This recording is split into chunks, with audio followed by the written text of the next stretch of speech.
तर राज्यातले शेतकरी सांगू इच्छितो की राज्यात सध्या तरी असा खूप मोठा पाऊस नाही.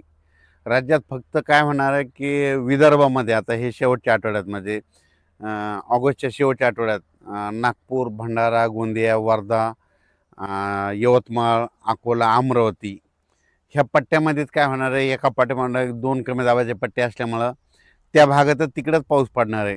ते पाऊस मग आपला इकडं महाराष्ट्राकडे येणार नाही, आपलं मराठवाड्याकडं, पश्चिम महाराष्ट्राकडे येणार नाही म्हणून हा अंदाज लक्षात.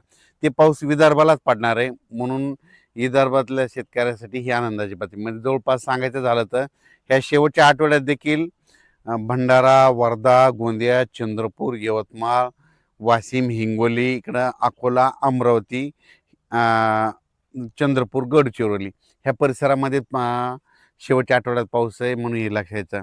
मराठवाड्याची परिस्थिती जर बघितली तर मराठवाड्यामध्ये नांदेड जिल्हा, हिंगोली, लातूर, धाराशिव, बीड, जालना, संभाजीनगर या भागामध्ये मात्र खूप काय असा मोठा पाऊस पडणार नाही.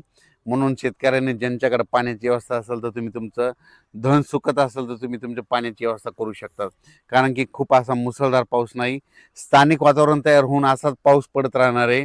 म्हणजे एवढे 10 दिवस म्हणजे 1 सप्टेंबरपर्यंत म्हणजे असाच विखुरलेल्या स्वरूपात मराठवाड्यामध्ये बीड जिल्हा झालं, लातूर जिल्हा झालं, जालना जिल्हा झालं, संभाजीनगर, नांदेड, हिंगोली, लातूर, धाराशिव ह्या जिल्ह्यामध्ये काय होणार, असाच विखुरलेल्या स्वरूपाचा तुरळक ठिकाणी पाऊस पडणार आहे. सर्वदूर काही पडणार नाही म्हणून हा अंदाज शेतकऱ्यांनी लक्षात घ्यायचा. आणि त्याच्यानंतर पश्चिम महाराष्ट्राकडं सोलापूर जिल्हा, सांगली जिल्हा, अहिल्यानगर, पुणे या पट्ट्यातल्या जे शेतकरी तर त्यांना देखील सांगू इच्छितो की तुमच्याकडं सध्या तरी म्हणजे 1 सप्टेंबरपर्यंत तरी मोठा पाऊस नाही.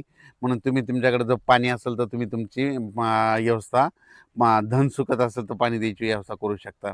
त्याच्यानंतर कोकणपट्टीचा ते पाऊस सरी मात्र ते चालूच राहील. म्हणजे कोल्हापूरपासून ते पालघरपर्यंत त्या सरी सुरू राहतील.